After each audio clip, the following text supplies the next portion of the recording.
So I wanted to share with you some things that we enjoy being above and around us in here in the room. This is a painting, 19th century opera called Ariane by Jean Massenet.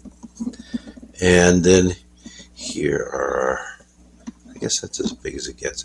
There's Mr. Mozart, Mr. Beethoven, Mr. Schubert, and Mr. Brahms. And I don't know, we can probably go around here, but it's not all blinding. There's Mr. Liszt, Mr. Wagner again. And then can you see these over here? There's some pictures over here on the piano. I don't know if you can see that. There's Mr. Liszt, again, a little one. And even though he's in the shadows because of the light behind him, that's Mr. Beethoven. So, oh, and there's a real close-up of Mr. Capitage. Now I'll back out. Oh, and there's little Grobu. The gassy one. Contrary to what many of you wrote in, that's not Elmer. Where? Yeah? The gassy one. Oh,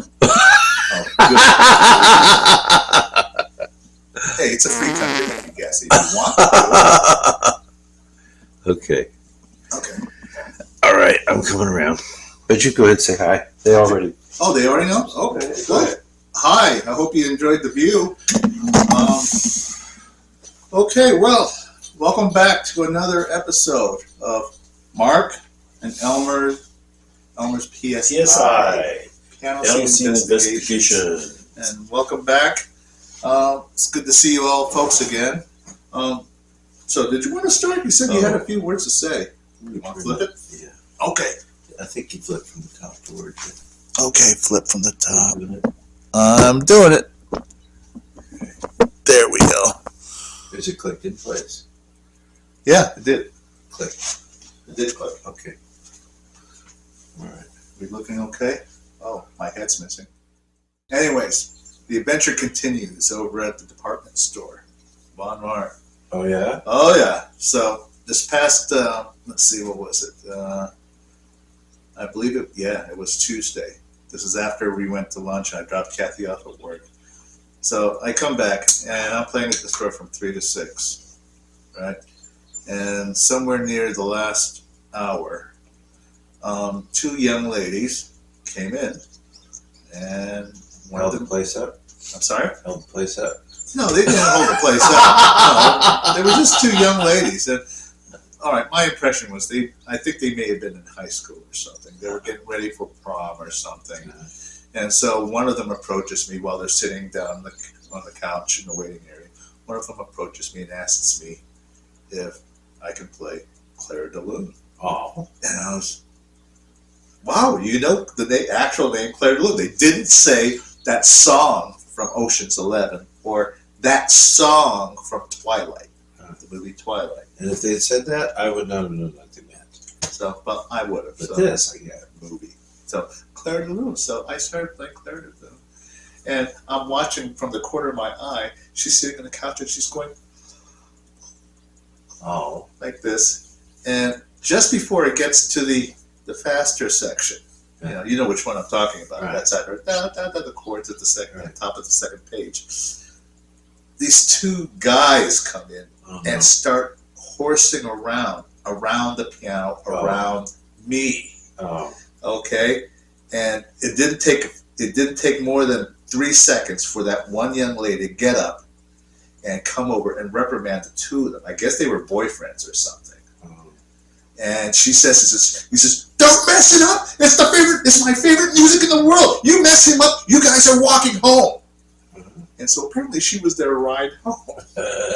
So, and believe me, they stopped. They sat on the couch, and she wasn't going to leave till I was finished playing her favorite music in the world. I did tell her about PSI. Good. So I did. So if you're out there watching, thank you. Thank you for protecting me over. You're a lady with real power. Don't lose that. Yeah. Yes. So come on, guys. Eventually figure out who really has all the power, right? Yeah, most eventually. of us. Yeah. So, but anyways, you might as well know right now. You've got to go, girl. Thank you. Thank you. Yes. So, but because that happens on occasion, guys will come over, and I've had guys sneak up on me during, playing a love song on the piano or Chicago, playing some Chicago, and they'll come up right up to my grill and go, "Ah!" And one wonders, the only benefit is by screwing you up, by breaking your memory or startling me. Your concentration. So I know exactly. And if you did that to them, they wouldn't crack too. They may not, but I didn't drop a beat. Of course they would. I didn't drop a beat. No, he doesn't. So I made sure I was focused, and I just turned it off.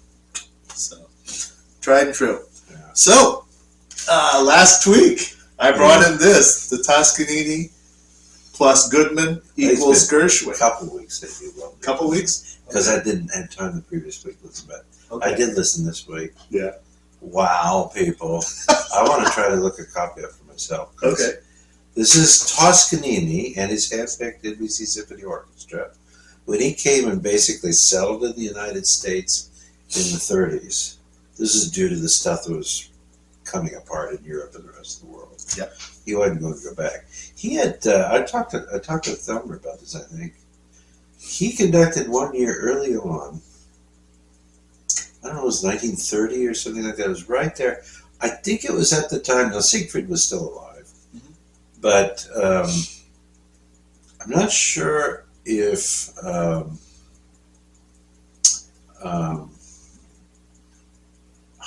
God, I'm flipping on her name. Wagner's wife, Cosima. Yeah. She died in 1930. Yeah. And I'm not sure if she was still alive when Toscanini was there, but it was right about that time. And he came to actually, apparently, it was to conduct Parsifal. And it was really interesting because Parsifal, now the music for Parsifal, once it was published, was you could buy it anywhere in the world. Yep. But the rights to do Parsifal as an opera production were withheld by the festival in Bayreuth for 30 years. Holy. So this was like, 1882 when Wagner died? 83, I think. Yeah. And he'd written Parsifal just shortly before he died. So it wasn't until the early 20th century that it was at the Met, actually. It was the first time that somebody else put on Parsifal in the world, because you weren't allowed to. They had the performance rights. Well, something interesting had happened. Wagner actually, for Parsifal, had created these very, very deep bell-like instruments. And there's a word for it in German, I can't think of it right now. But they make this profoundly deep bass sound. And he had somebody invent it for the production. But the interesting thing was, and I'm not sure why, because I don't know if Bayreuth would have been affected or not, because, this, well, no. It was the earlier 1870s, what, 72, 73, 74, the 19th century when they had the French, the Prussian, German War, Okay. right? And Germany won. Of course. But the French had done some damage. I'm not sure how much they did, but I think that these bell things would have come about after the Franco-Prussian War. Anyway, apparently, as they've gone on over time, the instruments weren't there or weren't used or something. I don't know. The tradition had fallen away. Because Parsifal generally is produced every other year, I think, is the tradition in Bayreuth. And every 4 years, that's the present thing now. I think Parsifal's done every other year, and every 4 years now they change to a new production of the ring. And in the meantime, they add various things. There's usually a half a dozen, well, let's put it this way. There's like 3 additional operas to the ring that's always available at Bayreuth during the summer. Yeah. I was lucky I went there. I got to hear Parsifal twice. Sinopoli and then with Boulez. That was very interesting. And my rings were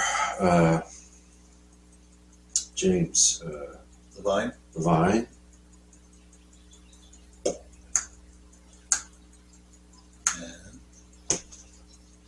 And Second time, I don't remember at the moment. But anyway. okay. But the point about all this was Toscanini came over to Bayreuth to conduct. And you could hear this like in the Gershwin or anything that he does. I think what was especially unique and wonderful about Toscanini, and I would say that Bernstein struck me as the same way. For example, I often said, I remarked so much to Elmer and different people over the years.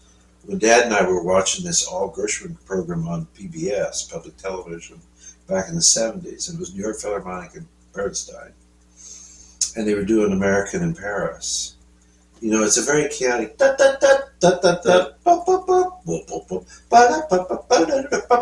know, all this kind of different themes come crashing into each other. It's a much more harmonious thing than Charles Ives, for example, when the bands move in from to the concert stage. But and then when I have the big 1960s Mahler symphonies done by Bernstein in New York. What always struck me about the and interestingly, it was Bernstein's Mahler, which was my kind of first experiences. Okay. So then I heard other people's afterwards, and I always had the Bernstein in my ear because he made it seem like chamber music. You could hear anything and everything happening. There's a blend, of course, you know, wonderful big oceans of sound and things, but somehow you don't need individual track recordings to hear all the different instruments play because he managed to create that balance, you know. And I love it because I think conceptually it also matches what, you know, Mahler supposedly sometimes talking about, creating the music of the spheres, the music of the universe, you know, and all the different entities and voices and things in the universe. Okay. Toscanini does that in spades with practically everything.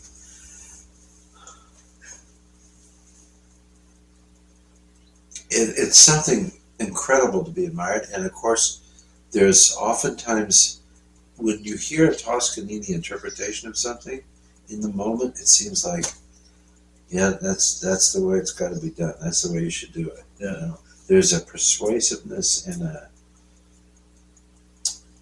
I mean, it's like if General Patton is coming at you with the tanks. Oh. It's just like, get the hell out of the way, because this guy clearly is coming through. Yeah. And he'll run you right over if you don't get out of the way. I have that feeling sometimes with Toscanini. It's like, and maybe there's something about that per se that I don't always care in certain things. So I don't deny Toscanini's greatness, and there's many things I think which are really remarkable. And he definitely has a stamp, you know, like some things I have, like I have Bruno Walter doing a famous excerpt from Valkyrie, the first act, and also the third act. They're available separately through English pressing. I think he did it with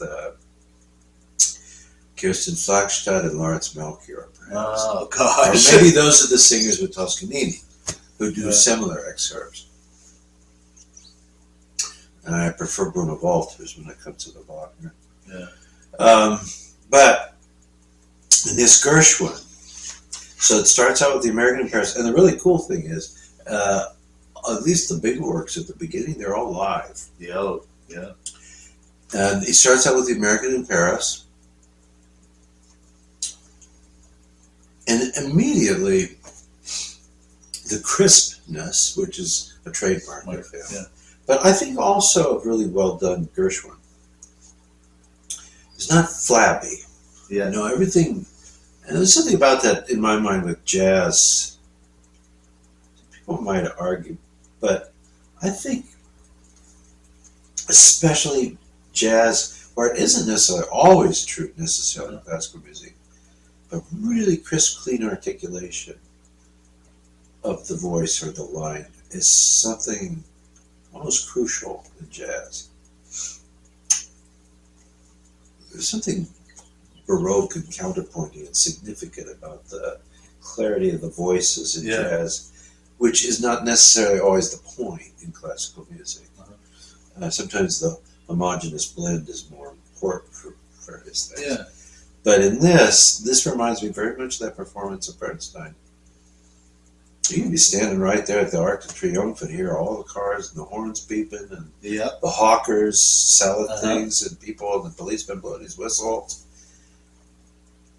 And it's cool too. It's Yeah. got a beat, it's jazzy and good. It's very French too. Yeah. Have you ever been to France? And then the concerto is played by Oscar Levant. Uh-huh. And if you ever see him in the movies or you read his books or you ever see shows about him, he comes across as kind of this like curmudgeonly,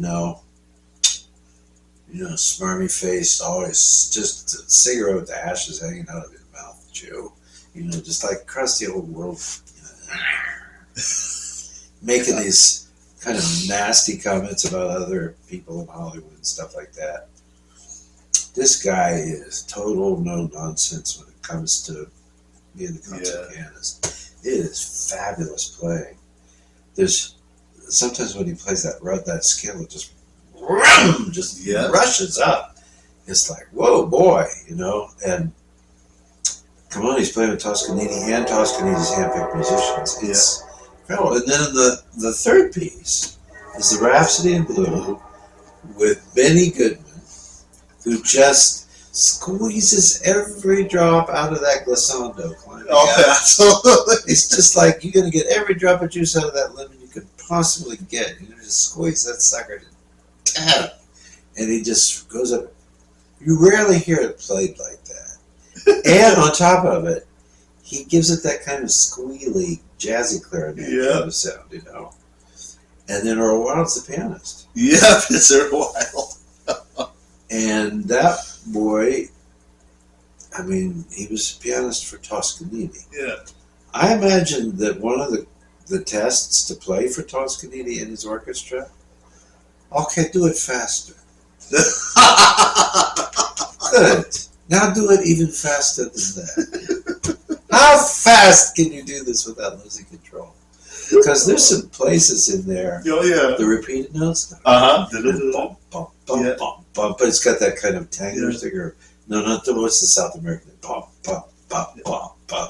The rumba, right? Or something like that. Yeah. And D, D, D, D.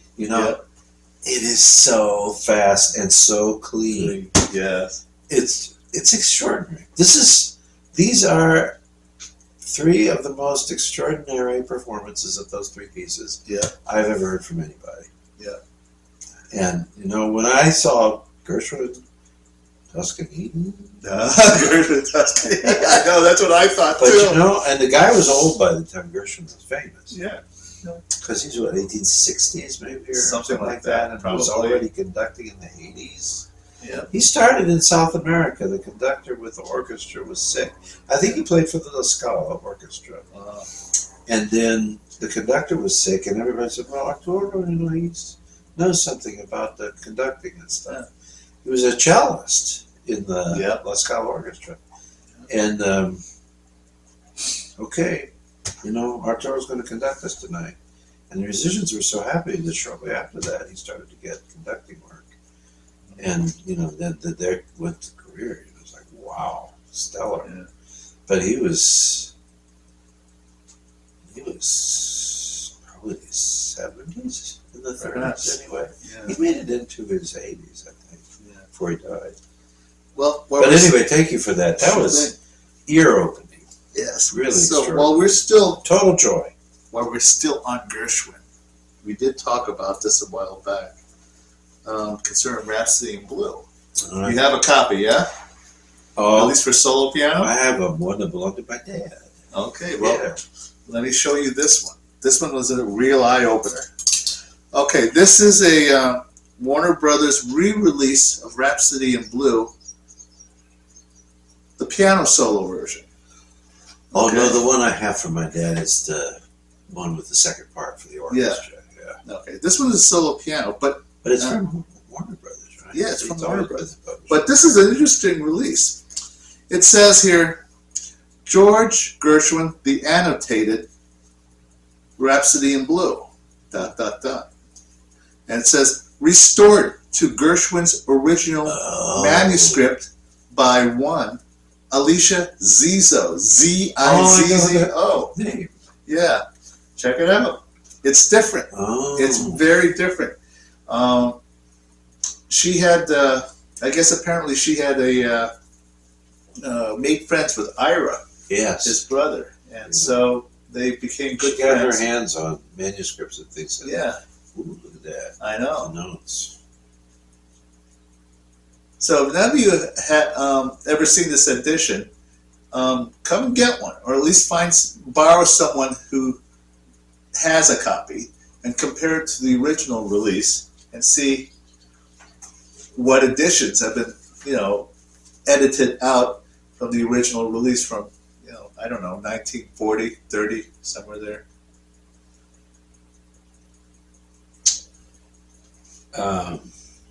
The piano part as such being different doesn't affect the orchestral part. Well, this, like I said, this is solo piano. There's no, Oh, this is so. Yeah.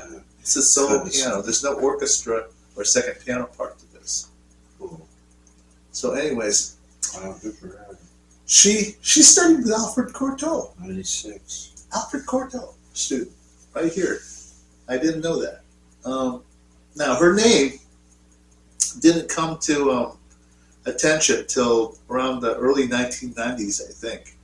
And I remember seeing her name in, I don't know, perhaps it was the Clavier magazine or something.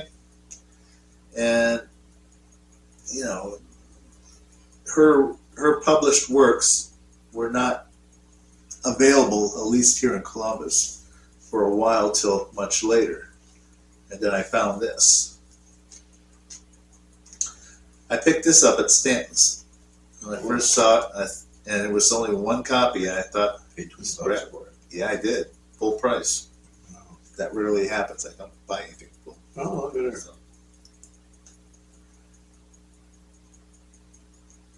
So, and she does record. She does have, she did record the work.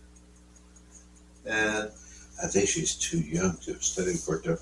really? Well, what it says here is that she's native of New York. You can see the picture of her. Okay. She was a prodigy and a pupil of Dr. Carlos Buehler, Okay, I don't know that. who studied with Alfred Cortot and Ferruccio Busoni. Okay, my mistake, folks. Dr. Buehler trained Alicia to play the grand virtuoso style of these venerable masters. Dmitri Mitropoulos referred to his brilliant young prodigy as an extraordinary talent with a musical perception which is often not heard.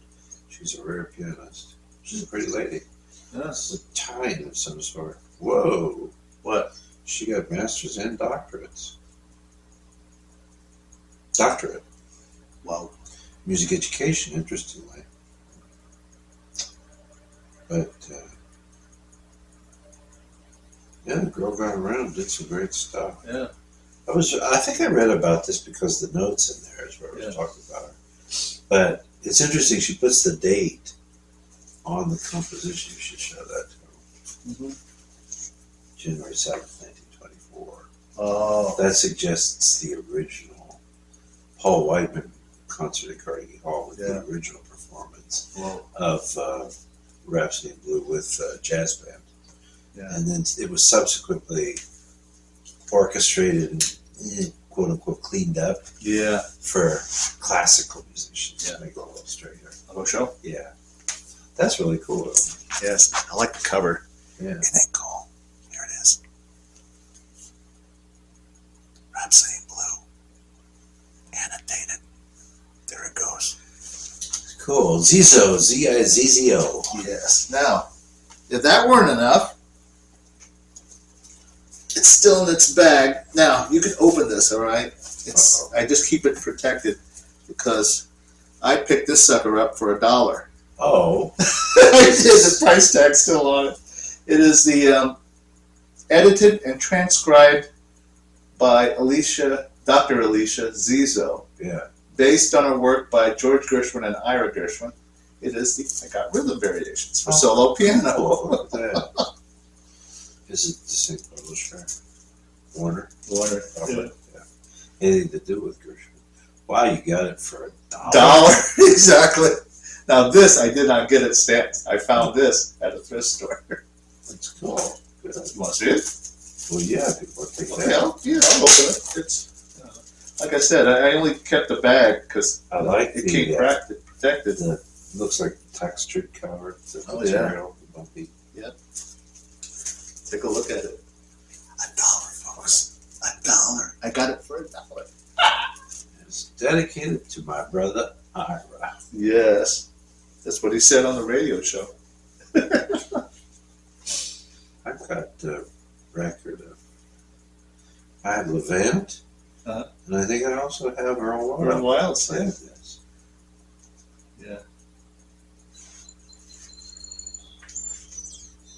Yeah. I played a bunch of the song transcriptions.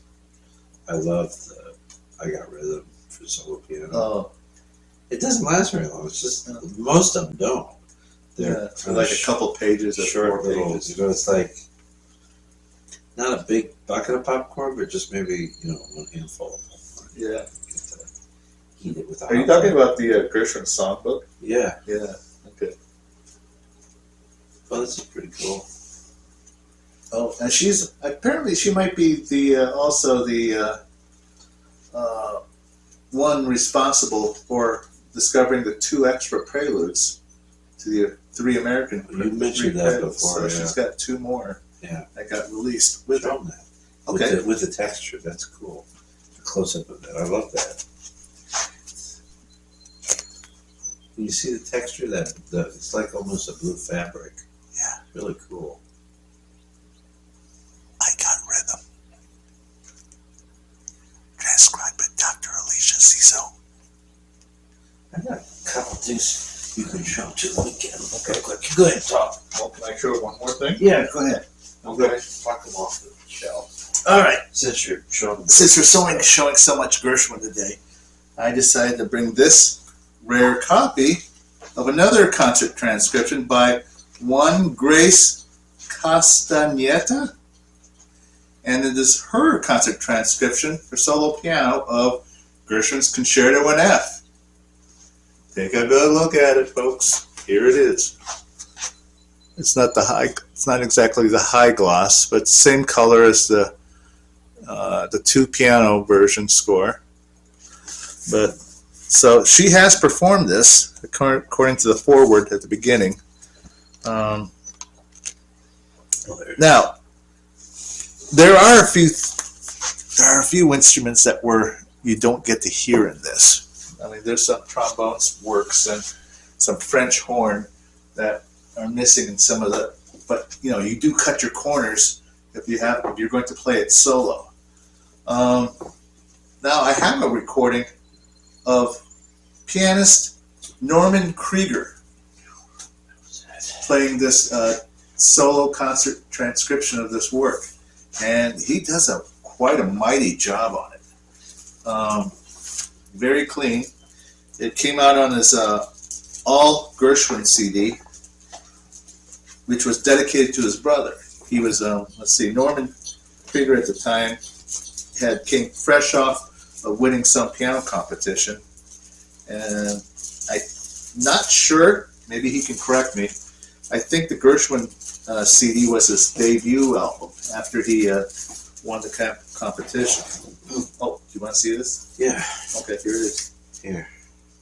Wow, that's a lot of Gershwin. Well, it's not all of it, but here's a few things. These ones belong to my daddy. Oh, And these are originals.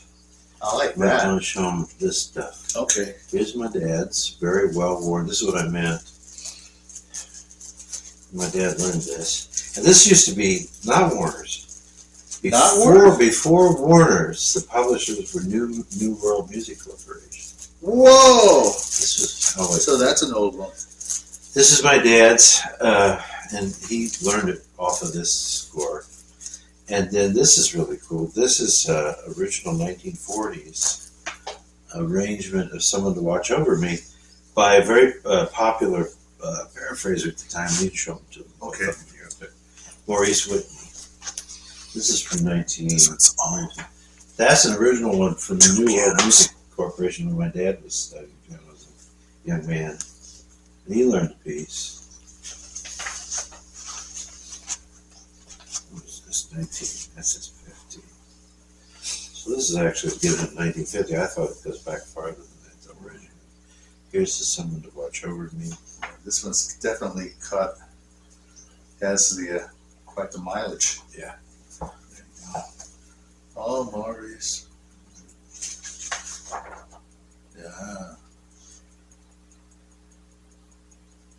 That's nice. This is from 1935. Gershwin Publishing Corporation. This is published separately.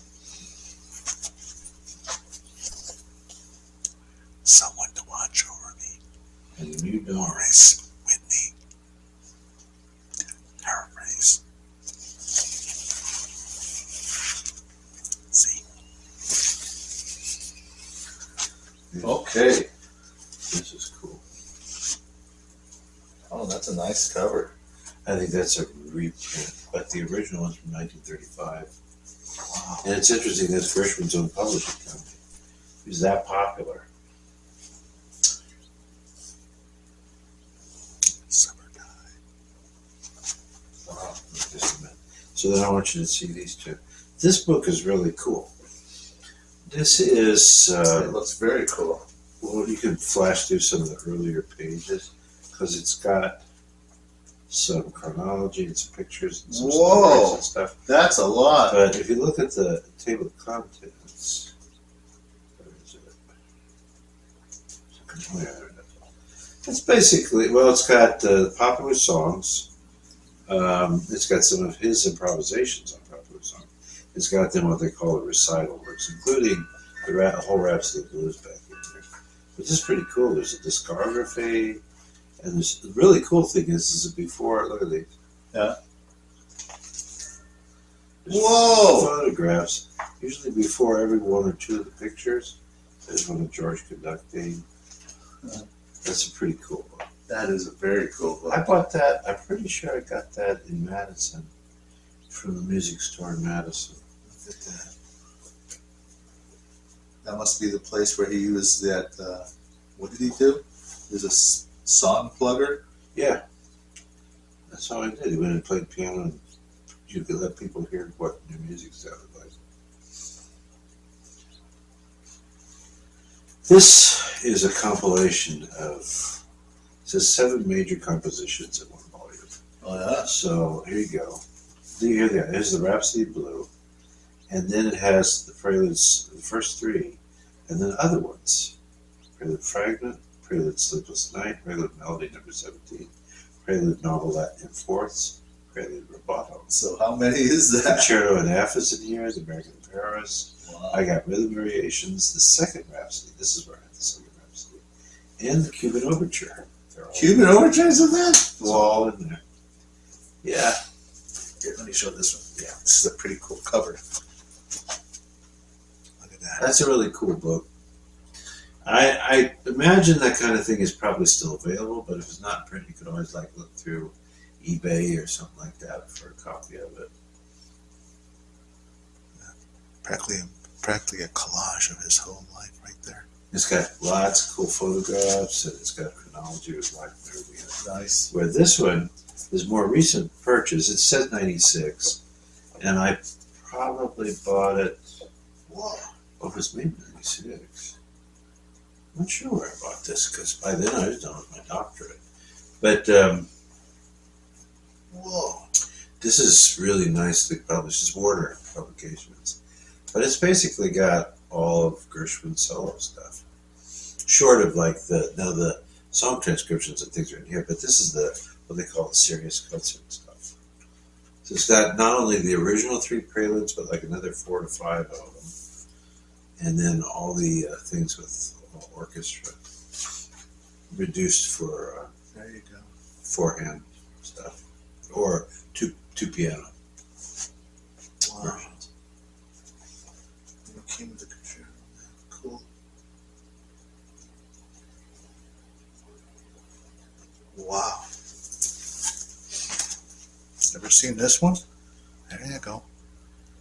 Yeah, this is that's why there's so much of this in the news. The Rhapsody was premiered in 24 in Carnegie Hall, and I didn't understand why there's so much until Yeah. I'm just putting that together. It's a great work. It's a lot of notes. Yeah, it is. It is. Levant does a beautiful job with it. Oh yeah. I mean, he's definitely has the New Yorkisms. Considering the Well, word. he knew Gershwin, and Gershwin knew his playing and liked it. Oh, yeah. It has sort of a ruggedness about it. Yeah, when it comes to Yeah, big playing city. Rhapsody in Blue. And It's like the Concerto. things that I don't like about, I've said before about the Soviet style, are called kind of metallic, Yeah. machine-like playing. Yeah. I think that's a response to the politics and the mechanization of human life in the 20th century. But in some ways, now I don't like that applied to music of the past, like Yeah. Beethoven and Brahms and Chopin. Oh, No. But Gershwin, who grew up with skyscrapers and what do you call them? Jackhammers and things like that. Yeah, there's something about it. I mean, you know, in those old Bugs Bunny cartoons, this stuff featured yeah. a city reality like that, you know, with the jackhammers and the hard hats and that kind of thing that you get used to. When you visit New York City, that's part of the soup of sound that you get in that city. There's always construction going on somewhere. Something being torn down, something being built.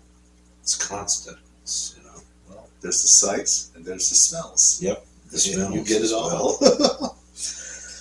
Yeah, and it used to be for a period of time. I remember when I was first dating my first wife, and we got married. But back in the late 70s and the 80s, I talked about this a few shows ago. New York. I mean, the 70s was a bad time in the inner cities in the States. Oh, yeah. There's a very famous show called Good Times. It was one of Norman Lear's TV shows. Oh, yes, I remember that. With JJ. What JJ. was he famous for? Dynamite! Exactly. You know? Jimmy Walker. Jimmy Walker. JJ Jimmy Walker. That show was based in Chicago. Yeah. Yeah, the 70s was an embarrassing time for America because there was awful urban decay. Oh, yeah. And we were moving actually out of the worst violence in some ways of the civil rights movement. Yeah.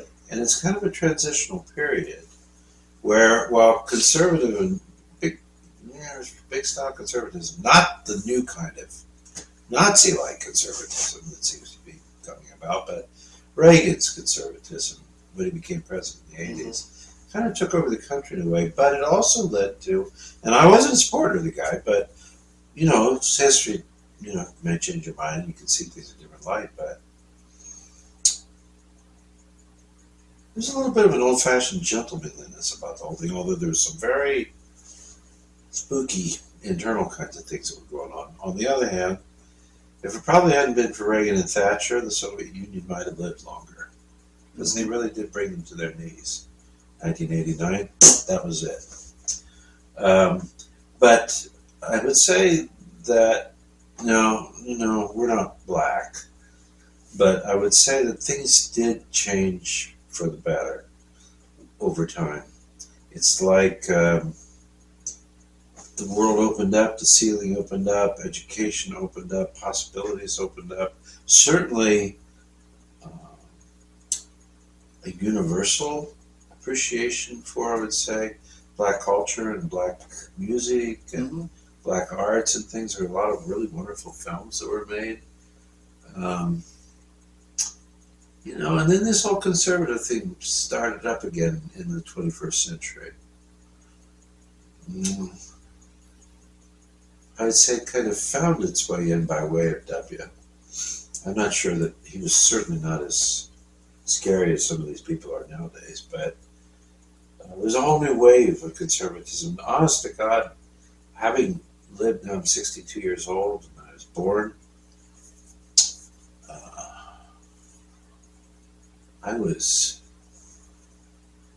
22 months old, so a year and 10 months, when my oldest memory is I was less than 2 years old, in my playpen on the floor in the living room, and watching the television. Mom said it was the best babysitter ever invented, because she'd put my milk in there and some toys and a blankie, and I could just entertain myself while she was doing things around the house. It was different that day.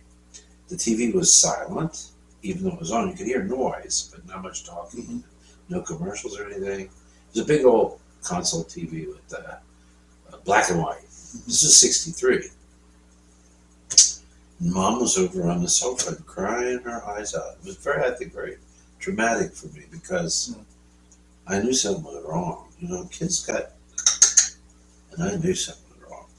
And what I remember seeing was the horse all by himself with nobody riding the horse, and they put the boots in backwards in the stirrups to signify the soldier was gone now. So it's not his feet fitting in that way, they put the boots in backwards. And the horse had boots in backwards. And then there was a caisson, a wagon that they were carrying. I watched Kennedy's funeral on TV, and that's my oldest living memory. And I was 22 months old, but Calkins, and I think what burned it into my mind was the energy was just overwhelming. And my mother was always very emotional, as I learned over life, but I'd never seen her cry like that. She was hysterically crying and just blubbering, And what am I talking about this? Oh, because those of us who grew up from that period of time, and for whatever you might think of Johnson, he did fulfill a lot of true democratic hopes for the citizens of the country, and instituted a lot of things, so many programs that Kennedy had probably wanted to do. Not some things. Kennedy wanted to end the Vietnam War, and Johnson, the first thing he did was cancel that and put us in full scale. But then even Nixon also contributed changes to the country that would look almost democratic in this day and age. He was an arch Republican in his day and age. I know I'm talking a lot now, shut up. That's right. What was a big surprise, honestly, for somebody like me and my age, and I've said before, I don't know if it's ever made it up online, but I'm not apologetic about it. I don't like the terms Democrat and Republican bullshit like that, because I think people are more divergent than that. In some cases I can be a rather conservative guy about some things. In other things I'm not. But I would say I'm what one would call a progressive and a humanist. I'm also a theist. I believe in God. and the manifestation of wonderful things, divine energy and stuff in our lives. But I also believe that human beings, it's like that,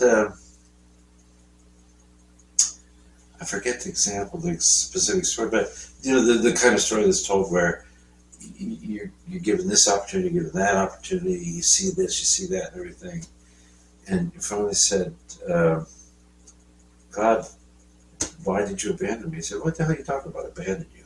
I showed you this, I showed you that, I offered you this opportunity and this one, that one, and you never picked up on any of it. This is kind of the story. The idea that God's always present, always working, and always there, as much as you're conscious of it and want to be partaking of it. But we have choices to make, and we have inalienable kind of spiritual and physical rights in this realm, that we can carve out our own future. I wouldn't say I'm a Christian per se, but I'm definitely a Buddhist and a Taoist, and I work in a Christian church, and I admire the people very much.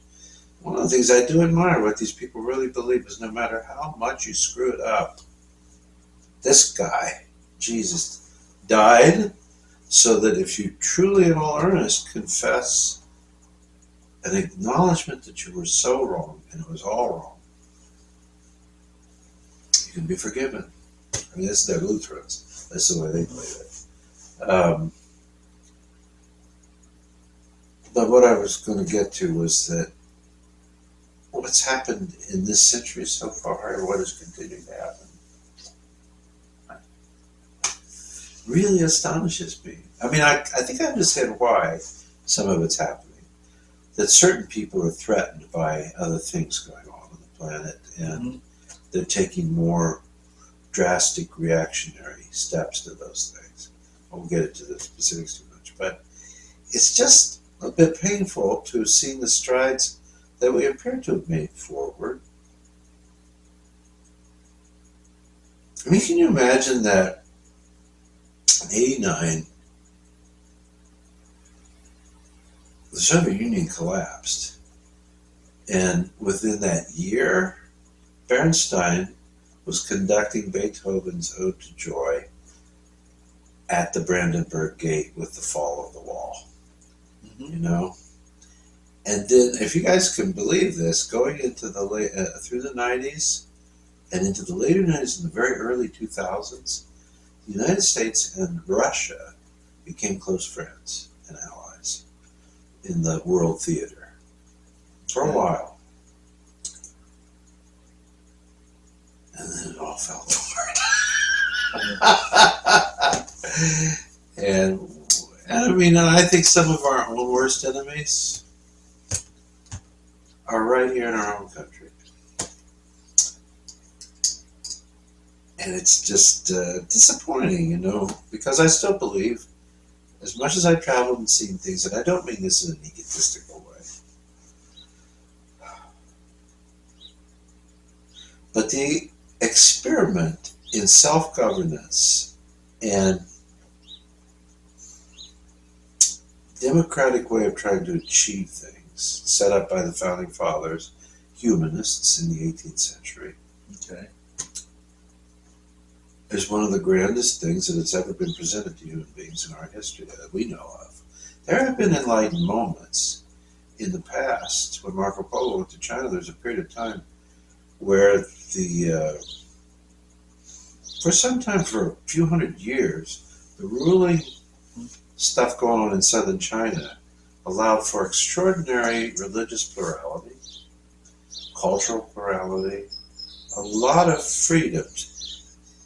And in the ancient world, there were times where, so long as you kept your nose out of the defense business and pretty much affecting the taxes and the money business of whatever empire you have to live in, you're pretty much free to say and do whatever the hell you wanted.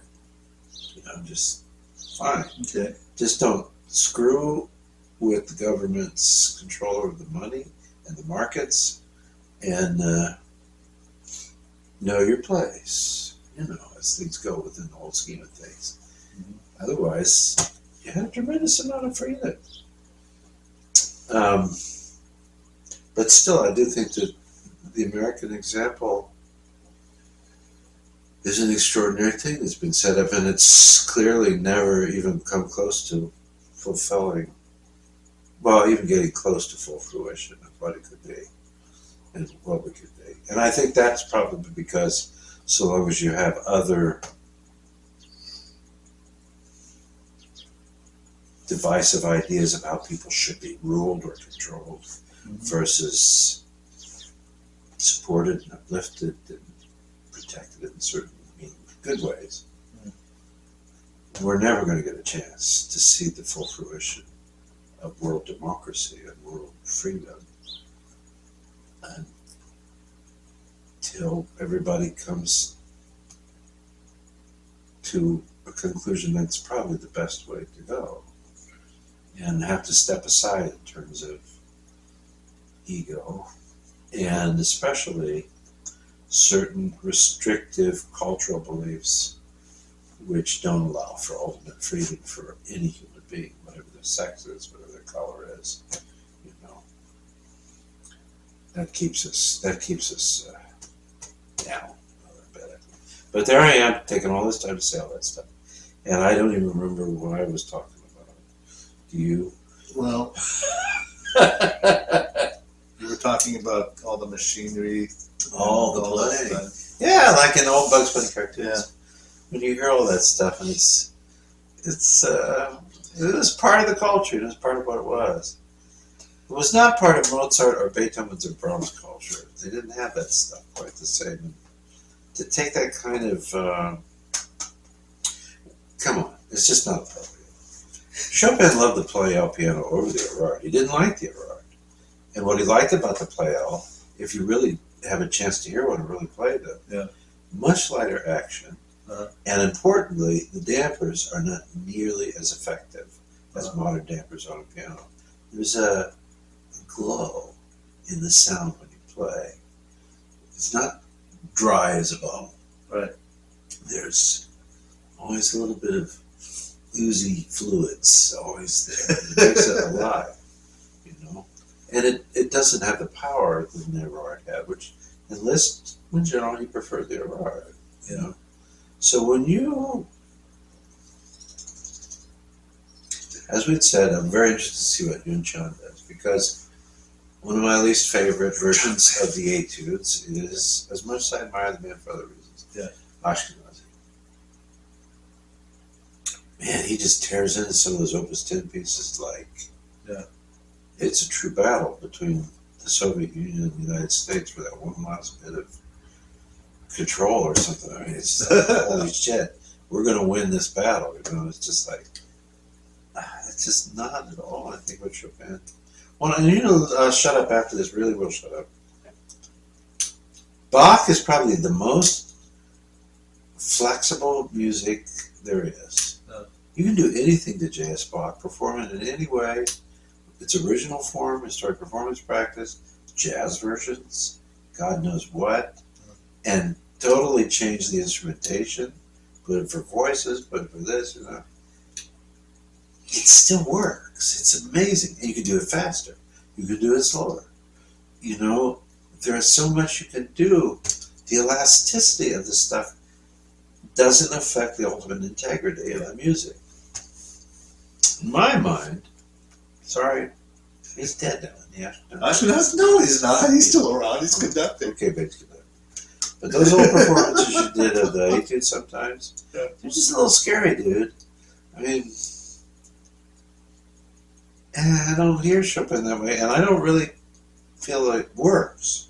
Okay. And I don't think there's that much elasticity in that music. There's something to a certain point. Let's put it this way. I wouldn't want Chopin to be any more brusque than the things that Arthur Rubinstein does with it. Okay. Because that still has, you know, what's that word that you used? Regalness or Regal. Yeah, the Rubinstein's. Yeah, right. I call it regal. Or nobility. Regal. The nobility about it. Yeah. And then there's freedom, you know, which is like Nureyev or something, a dancer. Yeah. You know, the way he plays is so remarkable. But Jackhammers and hard hats. Chopin just no. Doesn't work for me. Well, Boy, we're being kind of judgmental today, aren't we? no, just a little bit. Trashing people's chili. Come on! It's just silly. You know, like I said, a lot of my friends. Yeah, still there go you go. there. That's true. A lot of Yeah, my friends you're right. still go there. Yeah, A absolutely. lot of them. Yeah. Yeah, I'm just, you know, And I'm then the oddball. Put it okay? this way: there, that kind of food Yeah. is perfect after party when you're drunk as this kind of food. You go and get yourself some of that chili on the pasta and stuff. Just eat that stuff up. Nothing better in the world. Okay. Because then if you're going to New York, it doesn't matter if you ate it or not because, it's all the same thing. Yeah. Well, you know, I do. Maybe I mumbled that enough. Nobody heard that. Well, do you remember that issue of, let's see, was it the International Piano Quarterly? Yeah, I'm still reading that one you loaned me. That's fine. They do have one of the volumes does contain a survey of all the recordings of the complete Chopin etudes. And the number one player they picked as the best Chopin etudes. Is it Ashkenazi? I don't know. Do you No, know? it's not. It's not. It's a Cuban pianist, actually. Oh, George Ballet? No, not George Millette. It's a young, well, back then she was a younger lady. Her name is Juana Zayas. Never heard of her. Juana Juana Yeah. Zayas, Zayas. Huh. And that was the number one pick by International Piano I Quarterly. wonder if that list will change soon. I wonder if it has or not. I mean, they ought to redo some of these lists since we've had so many recordings since they came out with these Well, how many? magazines. I mean, it's like a huge list. How many Oh, people- they mentioned a lot. They a lot mentioned of people have recorded the They 80s. lots, a lot. Wow. You have no idea. I mean, it's a lot. They mentioned, well, Earl Wild got number 2. Ooh, there you go. I can see that. Earl Wild got Earl. number 2. Earl's the man. Yeah, and you know that that number 2 etude with the chromatic. Yeah, it's not nearly as fast as today's No, it recordings. doesn't have to be. His is very, Yeah. a very, I think the point of it is it needs like I to said, be it sounds even. almost like Fufale. Yes. That's Yeah. what it is. Right. So, but anyways, that's there was a number 3 recording, but I don't remember what it was. I don't think it was. You had to remember where So Bachhaus was on the list. Bachhaus, In the top 10 anyway. I don't think he was a top 10, Wow. but he was mentioned. I think he was an honorable mention though. His Well, he was was the first recording of the complete 80s. yeah, It was amazing. yeah, 1926 or yeah, something like that. that. Yeah, It's very early on in the recording industry. And you can imagine there's 24 of those things. 27. 27 if you recorded there. Yeah, well, etudes. Yeah. I don't know if he did those or not. Yeah. But that would have been pretty much 24 sides of 78s back in those days. Well, you would like that issue. I'll bring it in sometimes So because 12 records you could get. Because something none of them are any longer than 4 minutes. 2 to 3 minutes. Yeah. it's most times. Because I think 4 was pushing it on old 78s. Yeah. But can you imagine that? Those monster heavy things? Oh yeah. A set. I mean, like each one of them, Opus 10, 12 records. Yeah. And they had steel on the inside with the wax on the outside. Oh, I did. That's know why they're that. so heavy. Wow. They had metal That- cores. I did not know Yeah, that. and then they put the wax over top of it and engraved it that way. Huh. Yeah, the original recordings that Edison did, those were steel cylinders, which he covered with Yeah, a I little bit remember. of wax. It was a similar kind of thing. No, I did not know that. Yeah. But was Ashkenazi at the top? Well, no, he didn't make the top 10. Yeah. he didn't make the top 10, but he Look, I don't mean to. he did get an honorable I mention. don't mean though. to splash He on the did guy get because mentioned, but there were worse. he was I mean, as before, like what I said in a recent show was when I was really, let's say from my doctorate on, for a few decades, 3 decades, I missed out on a lot of people's careers and stuff. Yeah. Because I was doing my own, Right. I was busy making music myself and stuff. But when I was still in preparation, Ashkenazi goes back far enough that I was still a student and things. So he was a new up and coming guy, and I was quite taken with him, But as I got a little bit older, and I just remember seeing this video more recently in the last 10 years or something of him playing some etudes. And I'm sorry, it just made me cringe. I just thought, oh, that's so. I mean, I can see how it would appeal to certain people because he was young and there was a certain virility and male, power and just this idea that kind of thing means I'm in control. I can do it and everything. I don't know. As I've gotten older, I was very convinced of his older relative. Yoda. Yoda. Oh, Yoda didn't need to, be the hard, crust, kind of guy. He just sprinted around and sliced you in half with his saber. He did it in a very zen-like way. Yeah. And I just sort of bounced around here and there. I admire it, Walked this way. But let's see, who got mentioned? Alfred Cortot gets mentioned. Cortot, I can see that. Yeah. Remember Andrei Gavrilov? I do remember Gavrilov. He gets mentioned. He was silver or bronze. No, he won gold. He did win gold. He did win gold at the Tchaikovsky competition. And at one time he didn't compete in the Van Cliburn. Or that was too far back. No, don't think he was in the Van Cliburn. He was in the Tchaikovsky, but he does get mentioned. And at one time, he was compared to Horowitz. Yeah, at one time. So now there's also let's see who else gets mentioned. Chifra, Georgy Chifra gets mentioned in there from just they did mention about how easy he makes it sound. I'm just thinking about now. Of course, the person that came to mind because of Schiffer is Yuja. But you know what I haven't paid attention to or seen? It seems like that girl is constantly performing. Oh, absolutely. All the time. But is she recording? Boy, that's a good question. I mean, I know they recently released, when she did the Rachmaninoff thing, she did it both in L.A. with Dudamel and in New York, and maybe also Philadelphia, with Yannick, what's his name?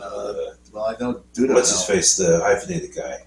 He's from Montreal. He does both the Met and the Philadelphia Orchestra. Oh. Seguin.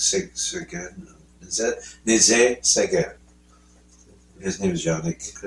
I think it's Seguin, like that.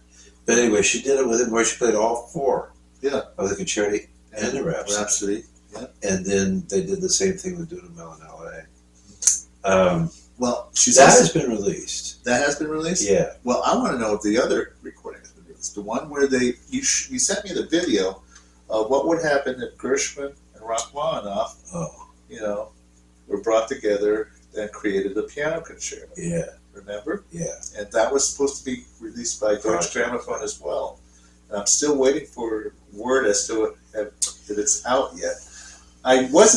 When you sent me the video, I listened to some of the themes and stuff. I wasn't exactly drawn to it. But for me, it would have been more of if I decide to get the recording, it'll be more of a curiosity. Well, because, come on, I mean, they're so totally two different composers. Yeah, exactly. Brahms and Rachmaninoff. Yeah. Gershwin. Oh, it was Gershwin. It was Gershwin and Rachmaninoff. That I could see, but still.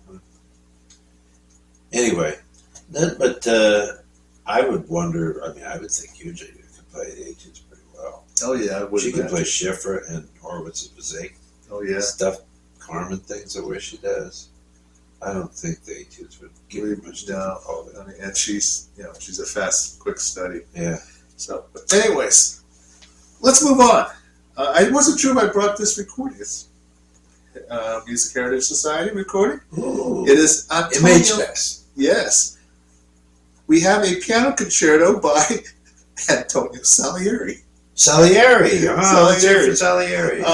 And it is performed by Paul Bedore Skoda. Yeah, I'm not surprised. So, anyways, Salieri, Yeah. given if you know him mostly by way of the Mozart movie, Amadeus, Amadeus. he gets really short shrift in that. That's an Yeah. old, bandied around 19th century, especially gossip story, because people were very curious about how and why Mozart died. Yeah. And the one thing I would highly recommend to you, because it's one of the more convincing arguments, there's a little paperback book. You can find copies of it all over the place. Very cheap, like on eBay or something, called Mozart and Costanza. And it's written by an English lawyer. Now, I imagine the guy's even dead by now, because it came out in the 80s or something, last century.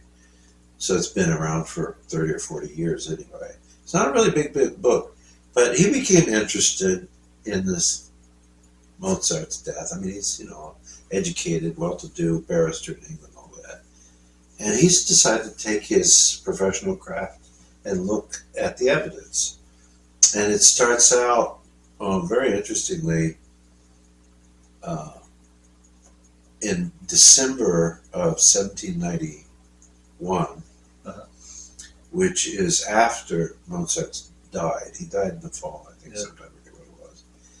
And it's Christmas time in Vienna. And it starts out with a true story. There's actual documentation about it. Police reports were taken that in the basically very fancy housing quarters for people connected with the imperial government in Vienna. But they, were highly placed working kind of people, and part of their compensation, in addition to their pay, was housing, nice housing in quarters, otherwise built for noble people. So they turned them into apartments, but spacious, big ceilings, gorgeous, everything. There's some fighting going on between a man and a woman. Everybody knew who it was. And because it happened before. But there was some pretty serious shouting and fighting. And back in those days, of course, if they heard the woman screaming and crying because he was hitting her or slapping her, nobody in the 18th century would have thought twice about that. Eventually quieted down. But what disturbed them afterwards was that that night and into the next morning and during part of the day, there was a baby in that apartment who was crying. And he didn't stop crying. And nobody seemed to try to stop it from crying. So finally some people who lived in the building and around the area, they said, we got to look at that baby because for some reason it's very quiet there except for the baby. So they broke into the apartment. The husband had killed his wife and then killed himself. And the attorney that wrote the book said that the way that this happened, the wounds on the woman, he defaced her. He messed her face up and her breasts, slashed her, stuff like that. And then he killed himself. He was interested in this because in his own legal practice, he had dealt with cases of murder-suicide based upon there having been cuckolding. You understand? Yeah. Screwing around. Right. And it's not so uncommon for the man feeling diminished by the wife's activities. Kills the wife, but doesn't just kill her, he also has to destroy, mutilate her. The things that made her sexual or attractive or anything like that. And then he's usually overwhelmed by it and kills himself. And then, of course, baby was there. And then he goes from that and through these different accounts. And there's things in Constanza's diaries where she said, Wolfgang and I were taking one of the babies for a stroll on the Prater. The Prater is the street, the ring that goes around downtown where the Vienna Opera House is and stuff like that. It's a very old and historically important cultural area. There are parks that are off to the side of the Prater and all that. It's very lovely place to be. She said, she wrote down actually at one point, she said, Wolfgang thinks he's being poisoned. He said to me, I think I'm being poisoned with aquavit. Aquavit is an ancient poison going back to the Romans. We're so clever. Basically it looks like water and has no smell. It could be water. Yeah. But I'm not sure what the chemical base is, but as a watery thing, and the fact is that we know that the Romans in the past often mixed water with their wine. Not fizzy water necessarily, but just water with the wine. They tended to do that. And some people would drink it straight, but for various reasons, sometimes they cut it, And they used to get rid of people that way. The whole family of Tiberius killed each other off. The woman, I forget her name, Tiberius's wife or mother, she took care of a lot of people that way. Wow. And it's still available. I mean, you can still get aquavit. People would manufacture it. It's deadly stuff, and you have to have it for a while. It builds up, eventually knocks it out. Wow. So he's looking in the book at this crime, and it turns out he discovered. Well, and then he looks at Constanze's notes and stuff. Yeah. And the fact that he was active in the church, he was Catholic, he'd written a lot of stuff for the church, he was highly regarded with all this kind of thing and everything. He also looks interestingly at the dialogue records between, was it Schindler and Beethoven. Uh-huh. Beethoven makes some interesting references at times to Mozart and some things that went on. And Beethoven was connected with the Masons. Haydn and Mozart were Masons. Beethoven was never known to let's put it this way, he's never been openly known to have actually been a Mason, but he knew the guys who were, and he was so important and so famous. As the way Masonic things tend to be, they kind of... Important people are often Masons, and Masons are often important people. And it was a big deal back in the 18th century because it was still very secretive. But he says some things in the conversation books with Schindler that suggests that there was some black shit that went on with Mozart's death and so forth. Based upon what Beethoven said and then what he's reading, is that the reason that he was buried outside the city in a pauper's grave and not in sacred ground is because too many people knew the truth of what happened, and because of the people involved, it would have caused a ruckus, more politically than even spiritually, if he'd been buried in sacred ground. Turns out that at the beginning of this book, I'm kind of giving it away, but it's a fascinating story. Yeah. You'll post it. It's never. I don't think it's ever made it up on these shows yet. No. Okay. But I did show the book. You held it up in front of the camera one time. I pulled it off. We'll do it again. Yeah. Do it again. But he goes on then to look at the records of the woman who was murdered and disfigured, for example, and how her name occasionally would show up at vacation bath spots in different parts of Central Europe, in Germany and Austria. Right. And then the name of a man who was not her husband, but never Mozart. Although there were names that cleverly or with a sense of humor appear to refer to, because his name was something like Johann Chrysostamos, Amadeus Mozart. He has a buttload of names. Yeah. Besides just Wolfgang Amadeus, there's 2 or 3 other ones in there. Oh. And then he looks at records otherwise of when Mozart was at home or not at home or traveling and things like that. He did a lawyer's work. And he puts it together that it's more than likely this was Mozart who went and was with that lady.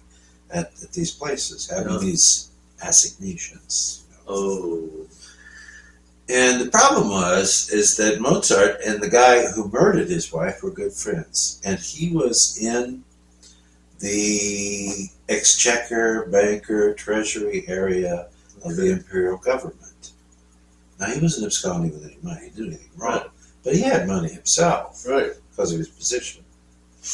Now, the other thing that this guy says, it's ridiculous that Mozart died because he was poor and didn't have any money and he caught pneumonia and died and shit like that.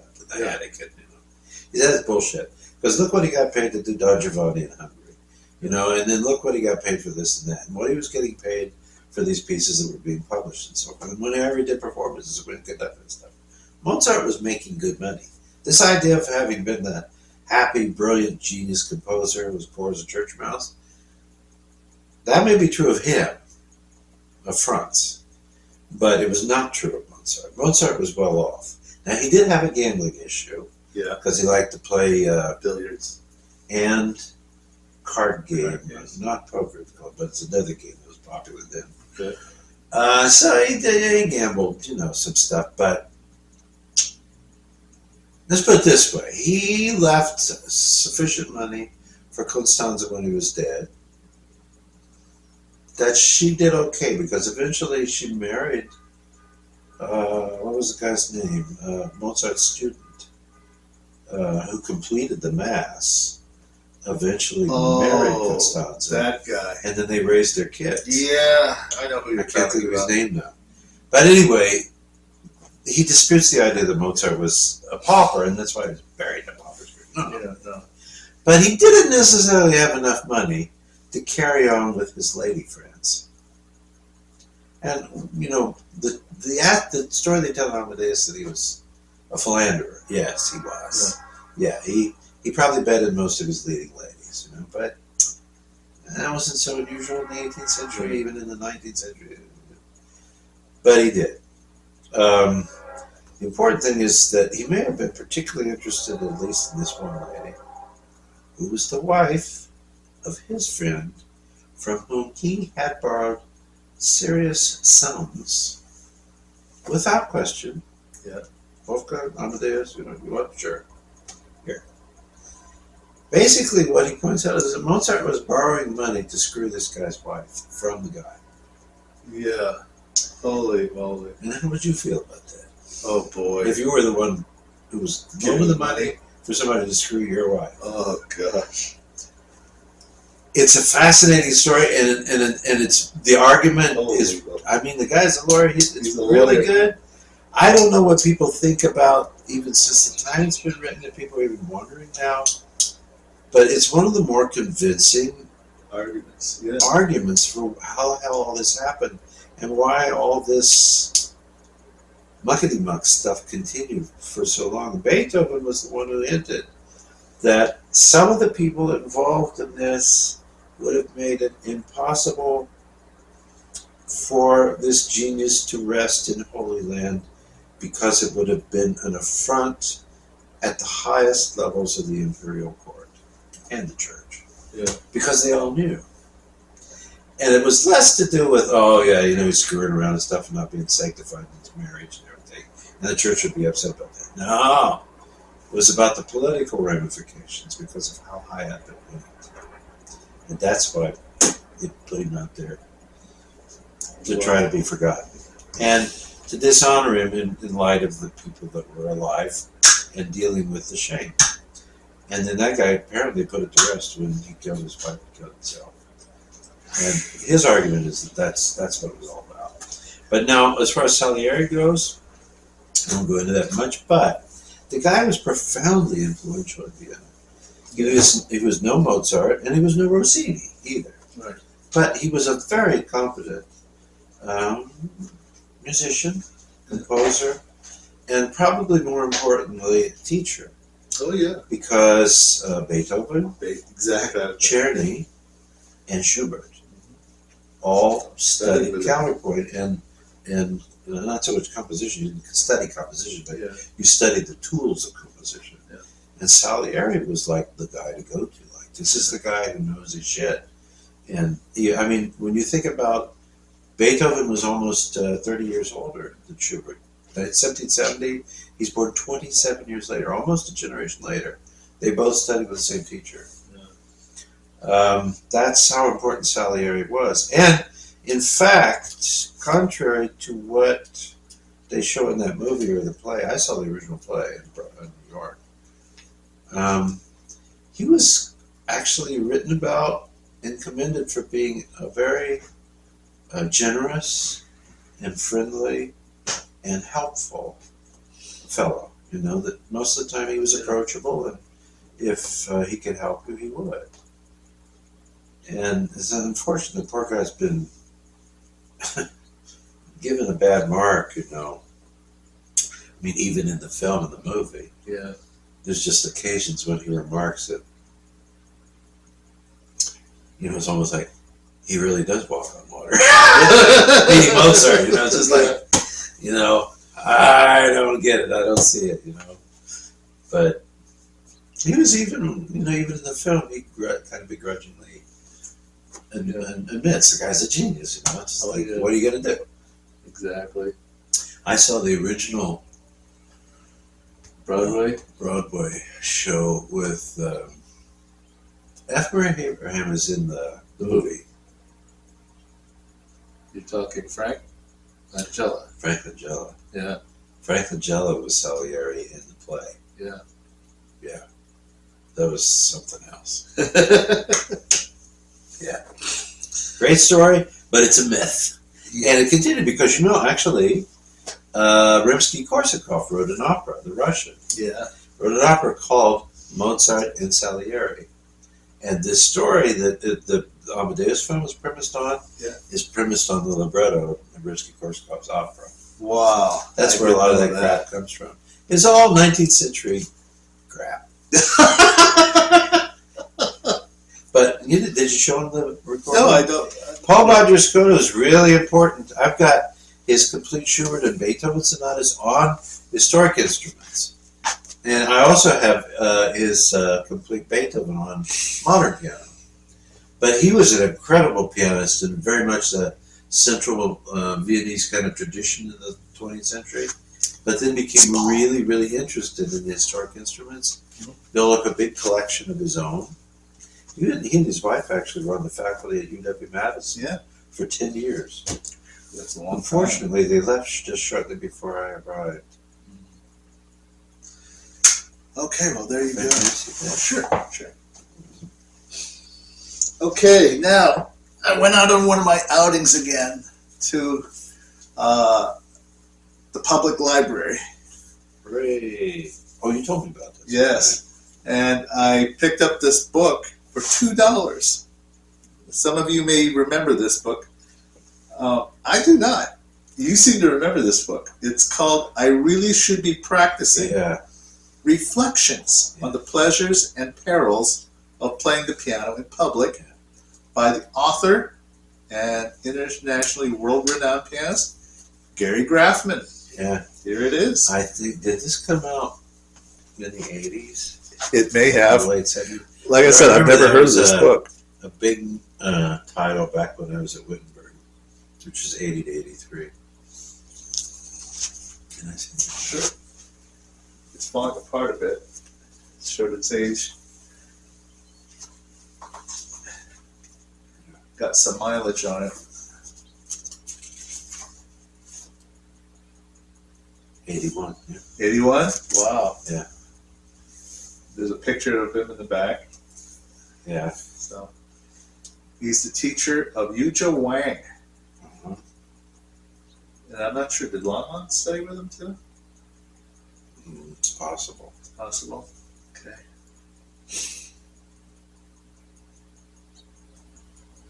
I own so many of his recordings growing up.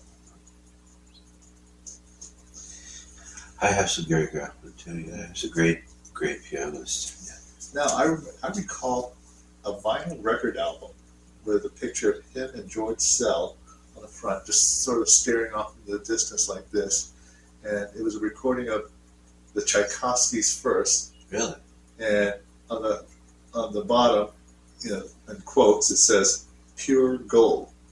From the, Wow. I don't know what newspaper said that or what critic said that, but it said pure gold. Well, George I think if Sell, George Sell is like Toscanini, if you got invited So, to perform with George Sell, he liked you. And he was not an easily pleased man. yeah, I would imagine that. Tchaikovsky? Does he Why not? Tchaikovsky? Why not? I don't know about George Sell. I mostly know him because of the classics. Beethoven, Mozart. No, he could play everything. He had really quite a wide I don't repertoire. bother. Sell did. Yeah, but he comes from, he's a Strauss exponent, right? Richard Strauss. Okay. A lot of those guys, Fritz Reiner, George Sell, what else am I trying to think of? They were all exponents of Richard Strauss's influence. Yeah. Gary Goffman was right up there with Leon Fleischer. Eugene Eastman. Yeah, those guys that came out there. We had some great pianists back then. Oh, yeah. I think they all. Now, Fleischer had for a bit of a while a pretty big reputation. Had he not died, Willie Capel might have been an umbrella over all of them. Oh, yeah. A bigger tree and keep him in the shade. But Fleischer would have come out on his own because he had some really high standing credentials early on. Like he performed with Sal. Yeah. He did Beethoven and Beethoven, Brahms famously, amazing, important historic recordings with him. And then he, started to have his issues and problems eventually. But I think what happened partially, though, too, is Van Cliburn won the Tchaikovsky. Yeah. And he became the Wolf Tree. I mean, he was the star. Everybody wanted to hear him. It's like, in a way, that Yun Chan is now. I mean, Yun Chan is having the similar kind of experience with having won the Van Cliburn competition that Van Cliburn had with winning the Tchaikovsky. It's not the ticker tape parade. Huge, not that, but I mean a huge amount of public adulation, world adulation. And, Fleischer won some competitions. I don't know about Grafman and some of those people, but,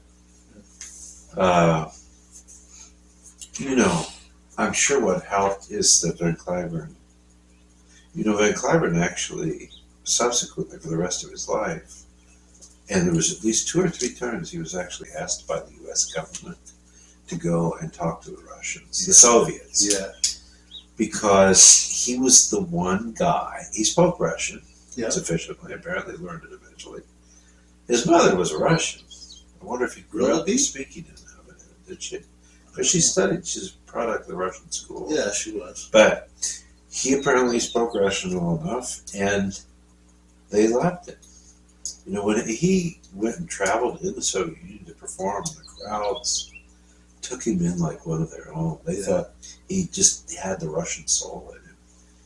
And I don't mean to make any big comparisons, but when I played in Serbia, I played at the World Piano Conference, and there were 3 Russians there, piano teachers.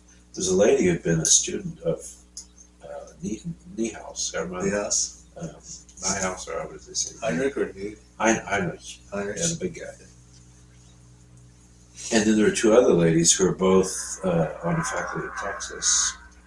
Both of them teach pedagogy. 2 different schools in Texas. I have one of the ladies both. They all came up to me after I came down off the stage. I played the Liszt ballad. And listen, the D flat is an etude thing of the Borkiewicz. Yeah. And stuff. And it was nice. It was a nice moment because they came over and they were so excited. They said, "Where do you learn to play like this? Who teach you piano?" And I said, "You play like you have Russian soul. We don't hear people play piano like that. You just play with great Russian soul." It's a great compliment if Russians tell you that you have a Russian soul. It's everything to me. Absolutely. And honestly, I got that, said to me a few times. I really am happy about that memory.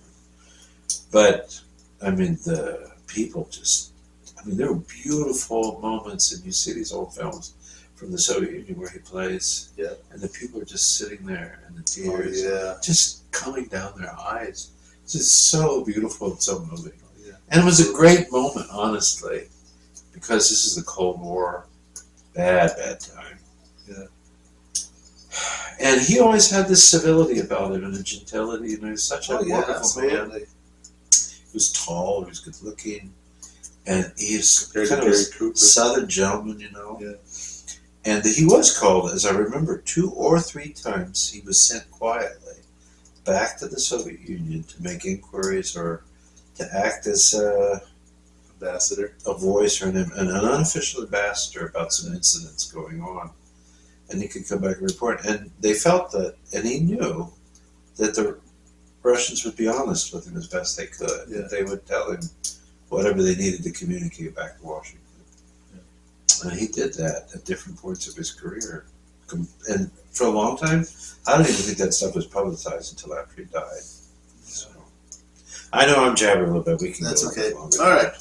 Well, I want to bring forward another CD. And it's a name that we've been talking about all afternoon. Some more George Gershwin, but performed by Leonard Penario. Oh, your favorite pianist? Yeah, one of the pianist I grew up with. He was like the first pianist I heard on vinyl record. I had vinyl records of the second and third piano concertos. I think you will find this. You'll find this recording very unique. This is a unique recording because here you have, with the exception of An American in Paris, every single work here is for piano and orchestra. Wow.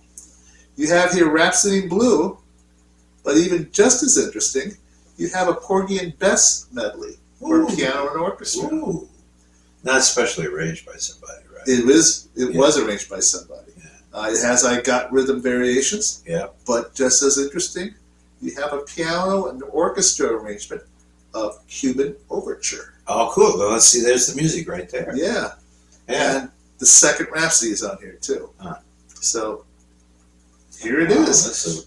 This is a very interesting recording. Have you had this, or did you just get it? I've had it for a very long time. Wow. It's been in my collection for a long time. I did listen, and I used to listen to it a lot, simply because Hollywood Bowl Symphony Orchestra with Felix Slatkin. Is it the dad? I'm wondering it was. Felix Slatkin. Felix Slatkin, as opposed to Leonard Slatkin. Yeah. And Alfred Newman. I knew Alfred Newman. Yeah, I remember him.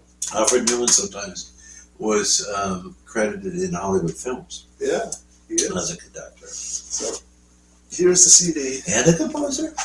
Alfred Newman? Oh, yeah. He was a composer as well. Take a good look at it. It's a wonderful CD. I used to listen to it. And he was also the publisher of Mad Magazine? I'm joking. I have absolutely. But that guy's name was Alfred E. Newman. Right? Yeah, that's the one. Mad Magazine. That's the one. I always thought that guy looked like David Letterman. Am I right? I never thought about that, but you're kind of right. Yeah, Yeah. I mean, look at Like if he was young. Smiles just you like think it. that's the way David Letterman looked when he was young? Yeah, I mean, look at the smile. Yeah. You know, that's it all over again. You guys probably don't know what we're talking about. No. Some of you Mad youngsters. Magazine. Mad Magazine. Wow. Yeah. You'd be lucky if you could even find any of those copies now that you could even afford to buy. But anyways, Leonard Penario, being a composer himself, did quite a bit of composing and arranging for solo piano. Yeah. He does a brilliant job of this. He's in his element on this CD. He's one of those pianists that's in a similar class as Earl Wild, frankly. Oh yeah. Really well trained, and he had a decent career. Oh, very decent. Probably more throughout his whole life, a more just purely concert pianistic career. Earl Wild came on the scene in his own a little bit later, because for years he was with the NBC Symphony, and then through that he went into TV and radio with NBC for a long time. But yeah, Penario was a heck of a pianist. He was a handsome guy, and he took on all this stuff. And let's put it this way: he wasn't just like playing the big repertoire. Yeah. He played it with, there's something interesting. Oh yeah.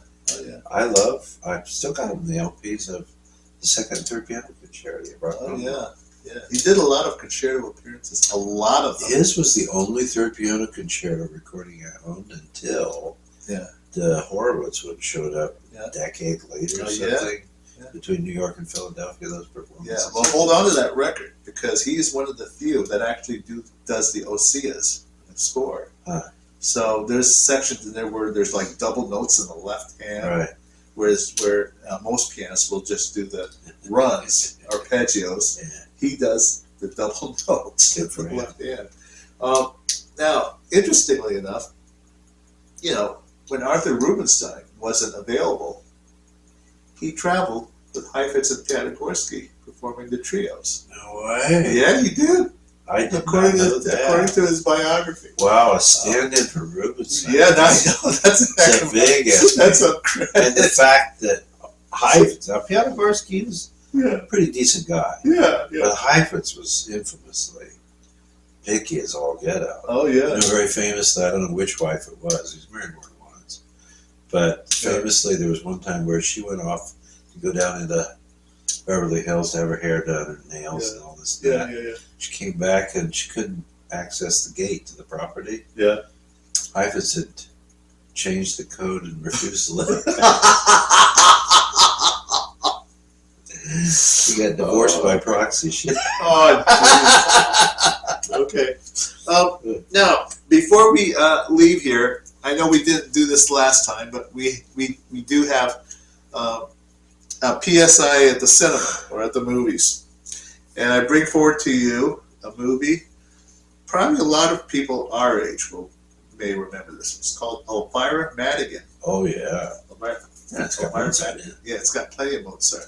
And is it Abby Simon's performance? Nope. No. No. Okay, the Mozart piano concerto is featured in this movie. It's piano concerto number 21, C major. Yeah. And it is performed by Geza Anda. Oh, Geza Anda. Geza That's right. Anda. And He was a student of Claire Haskell's. Yeah. Yeah. And it's, they actually got special permission from Deutsche Grammophon to use that recording for this movie. I've never seen the film. You've never seen the movie? Okay, well, I got to see it for the first time last year. Had never seen the movie either. It's a tragic film. Okay, now if you're expecting, fights or gunfights or wild horses and This chases. is European based, right? This is very European. It's Yeah. Swedish. Oh. It's a Swedish film. In Swedish? So It is in subtitles? Swedish, and it's got English subtitles. And it's a true story. I didn't know that until I read the back. It's basically, two high-profile people, a woman and a man. They both have significant others, but they fall in love, and they wind up running away with each other. And so it's basically, you get a glimpse of what the lifestyle they wanted with each other. But unfortunately, they're being hunted down by reality, by their spouses, by,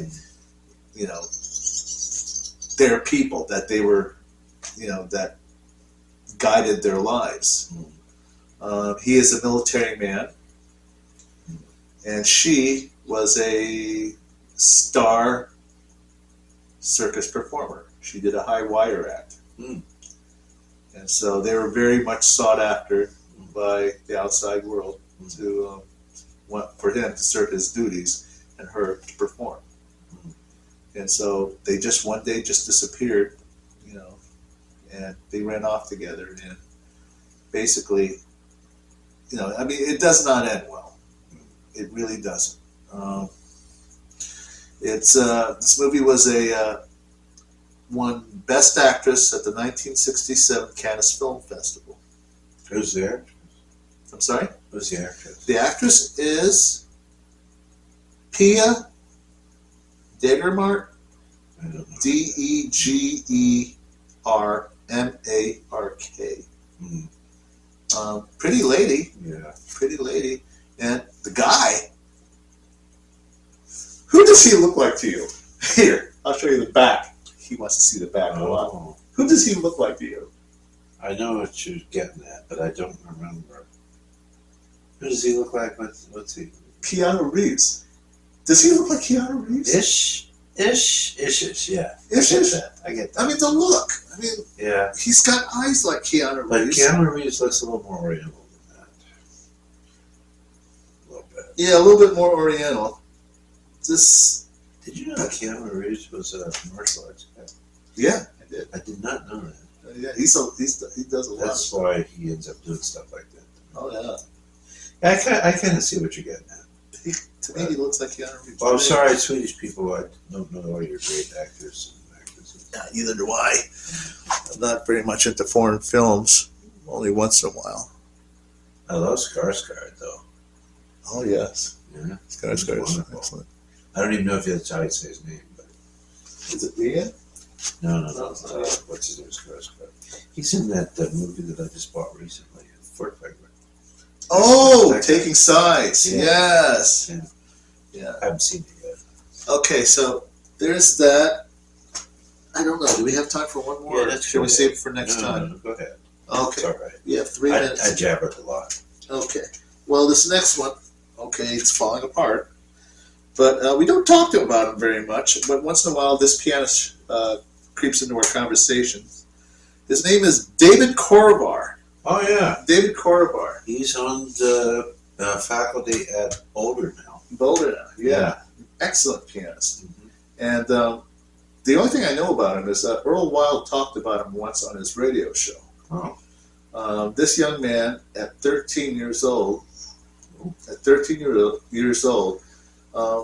was asked to play clarinet at Bayreuth for the ring cycle. They needed a clarinet player, and he came in and he sight read At the whole 13 entire. years At old? 13 years old, sight read the entire ring cycle. wow, You know, for all the performances. wow. At 13 years old, had never seen the score, and he sat there and played. Is it American by birth? I think so. I'm not sure.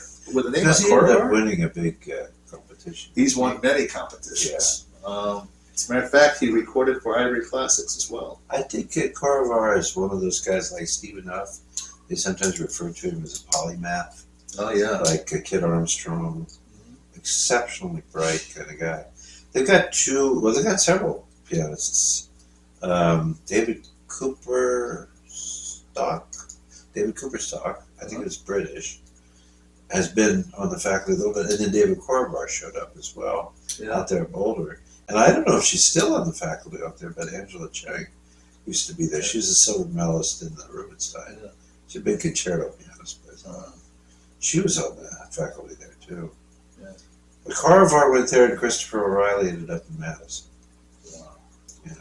Well, this guy came to Ohio Wesleyan, David Korvar. He performed what was it, Opus 116, Opus 117, Opus 118, Opus 119 of Brahms Wow. for the entire recital. Wow. It's all Brahms recital.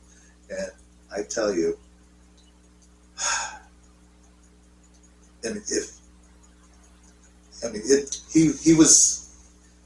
it was captivating. Let's just say I sat there with my mouth gaping like that, and it wasn't. I mean, the portions of the recital where it was just lyrical, it just took your breath away. So There was just something about did he perform in that nice hall you guys have there? at Great Chapel. At Great Chapel. He played at Great So Chapel. not in Sanborn. Not in Sanborn Hall. Oh. This was in Great Chapel. He Where'd got the piano come from? the piano is a Steinway. That sits there all the time? It sits there all Because the I time. like the Steinway concert grand you have at Sanborn Hall. Oh, there's a story behind I that got one. to play on that one a few times, and that's a really When did you play on nice it? instrument. When did you play on it? In recent years. In recent years? Yeah. Like the last 5-10 Yeah, years? yeah. Okay. There's a story behind it. That piano fell off the stage. Really? It did. Wow. It fell off the stage. And, well, it cracked. The Well, soundboard. it did affect the soundboard. Yeah. And so, anyways, they took the piano, they had it repaired. We didn't see that piano for a year, Oh. a whole year. And when it came back, my piano teacher came in to play on it to see how it was sounding. Yeah. And the president of our music department at the time, Dr. Well, you know who he was, some of you. he came in and asked him, "So what do you think of the piano?" And the guy said, my teacher said, "Gee, Bob, I think it sounds better." Ah, good. So I'm vindicated then, because I was there. I've never as a soloist, but Yeah. there was some times when I was asked to come and play for students in their recitals, Yeah, to yeah, help them out. Yeah. And the piano was nice. It has a nice voice. yeah. Plays well. Yeah, it's a unique Steinway Yeah. piano. Oh, yeah, It's got its absolutely. things going for it. Yeah. So similar instrument up in the Great Chapel. The one in Great Chapel, okay, I don't think it's as good as the example. Okay, so this is where size does not matter. Yeah. Okay, Yeah. this one, I think it needs to retire. To tell you the truth. Oh, can happen unless you rebuild them. Yeah. So, but anyways, this is David Corvar at the piano playing piano music by Lowell Lieberman. Ooh! Yes, That's Lowell all Lieberman. So here you have the Wow. Piano Sonata Number 1, Opus 1, composed in 1977. Fresh piece. You have here Piano Sonata Number 2, Opus 10. Apparently is a one-movement work. And let's see, for tracks 6, 7, 8, 9, you had the 4 Apparitions, Opus 17. Wow. And, oh, you'll love this one. Variations on a Theme by Anton Bruckner, Opus 19, Wow. from 1986. The last work is a Nocturne, Opus 20, published in 1986. That was the one he wrote for the Van Cliburn compositions. I don't know if it is or not. I played the Nocturne. There's many Beautiful. Nocturnes. I think I played it. You played this one? Yeah. Okay. But that's what this is. It's all, you want to see here? Yeah. Yeah, it's, Well, could you go show it to him? I'm sorry? Go show it to him. Well, you're holding it. Well, I mean, take it. Okay. Released by Music Heritage Society. Corvar is the blonde. Yeah. Let's not forget that. Yeah. Wow. Yeah. And was this one of your finds or something? You have it. I've had it for a while. I'm just, like I said, I'm cleaning up my archives, my library, and trying to organize things. But this That is, is Corvar. This is- Wow, he's 13 years old. Played the ring at Bayreuth. yeah, Clarinet. clarinet at that. Yeah. Wow. And he's This a would be very, really cool. I'd like to hear Earl Wild talks about him on his radio show, and it was so funny.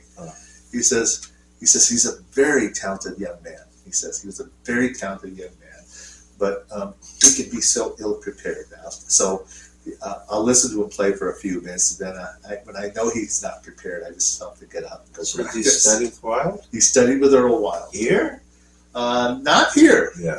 I think it was before he came here. I Uh-huh. think it was before he came here. Wow. And like I said, Earl Wild was artist in residence here. He did have a radio show That's on amazing. WOSU. He did a That's radio so show. cool. It was called The Romantic Piano, Wow. and he would talk about different types of Wow. virtuosos and virtuoso piano. I hope they recorded all this. I hope they probably did. Yeah, what do you call archive? Yeah, I know. He used to have a segment on his radio show called Comparisons. Uh-oh. Yeah, I know. That's what I said. Comparisons. And I thought when he first introduced that segment That's on his radio show, I was like, "Uh-oh, somebody's going to get hurt. Someone's going to get hurt." And some of the pianists in there, yeah, there's so much. I think it's interesting to say that about Corvar, that sometimes he doesn't plan things out, but what it speaks to is if he really was called in at the last minute and pretty much read through Yeah, all of the ring. I mean, they let him do it. they let him do it. He's probably a very brilliant guy, and like I said, one of those polymath types. So, Oh yeah, and the problem with that sometimes is bright ones. They're the ones that can solve the crossword puzzle by looking at it, and they're just too lazy to write in the answer yeah, because they already get it. they got it. You know? But as somebody like Earl Wild would say, doesn't excuse you from practicing. Exactly. Period. Yeah. You know, it's like Horowitz used to say, if I miss a day, I know it. If I miss 2 days, the critics know it. If I miss 3 days, the whole world knows it. Yes. Yes. In which case, I'm in big trouble. Oh, God. Yeah. I've been doing more conducting and other busy work like that.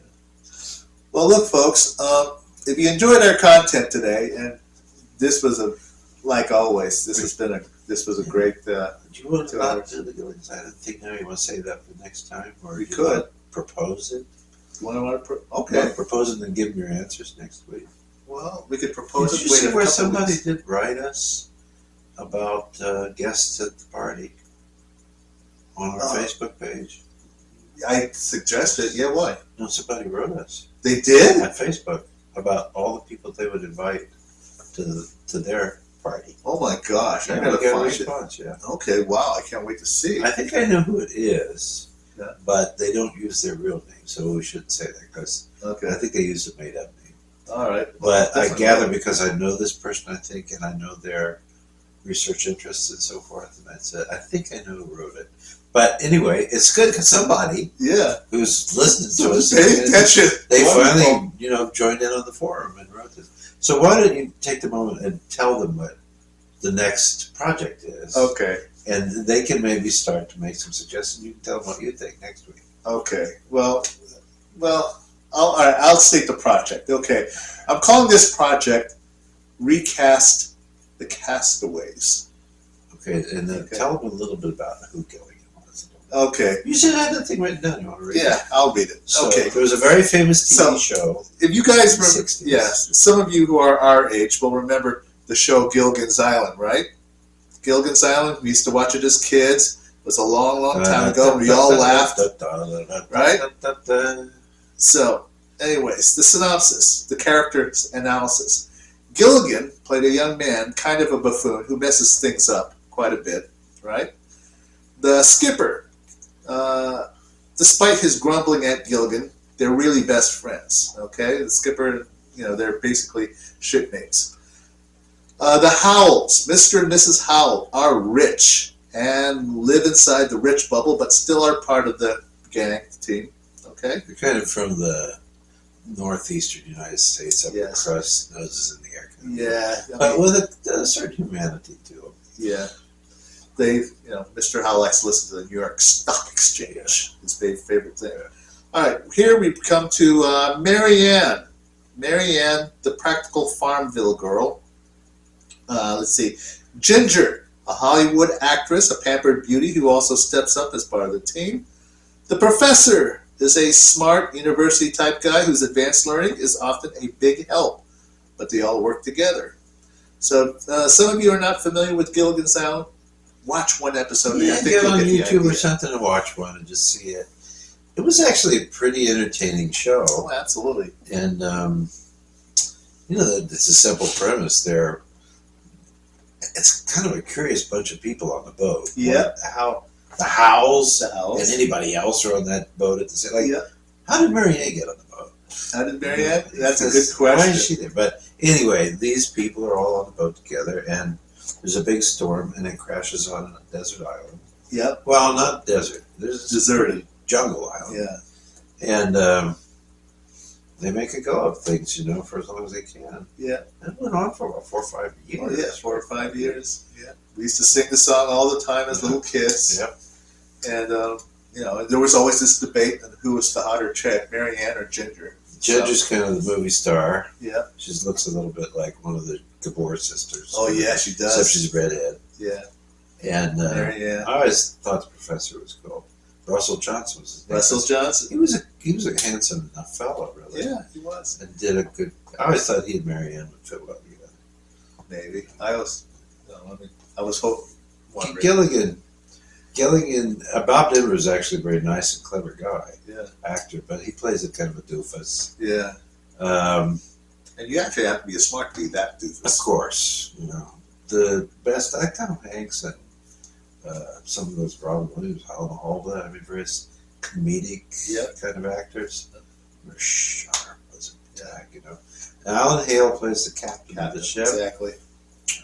He's a good, when it comes to it, thinker about organization and stuff like that, and stuff, and in the house of the rich people. But they're all trying to make do on the island. Yeah. But anyway, so in terms of replacing these people, you kind of have to know a little of the personality. Yeah, exactly. See who you come up with. So, and more than one answer for each character. We're going to recast the castaways by picking either composers or pianists. Right? Okay. And, there could be more than one possible answer as far as who would you cast for, say, like Gilligan or the skipper. You could pick more than one. So, to avoid, focusing on one person so they don't feel so bad, just, line maybe 2 or 3 is a good idea, right? Yeah. 2 or 3 sounds good. All right. But anyways, did you want me to mention Hogwarts? Oh, you can if you want to. You can. Okay. Hogwarts. Well, at this point, maybe most of you are familiar with Harry Potter. As you remember, the students were sorted into 4 different houses: the Gryffindor, the Ravenclaw, Hufflepuff, and Slytherin.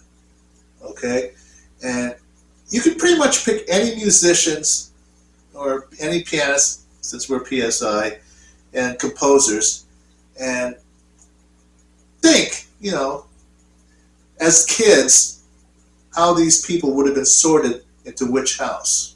Okay, now you probably won't hear our answers or get our reveals for at least maybe 2 or 3 episodes. Why?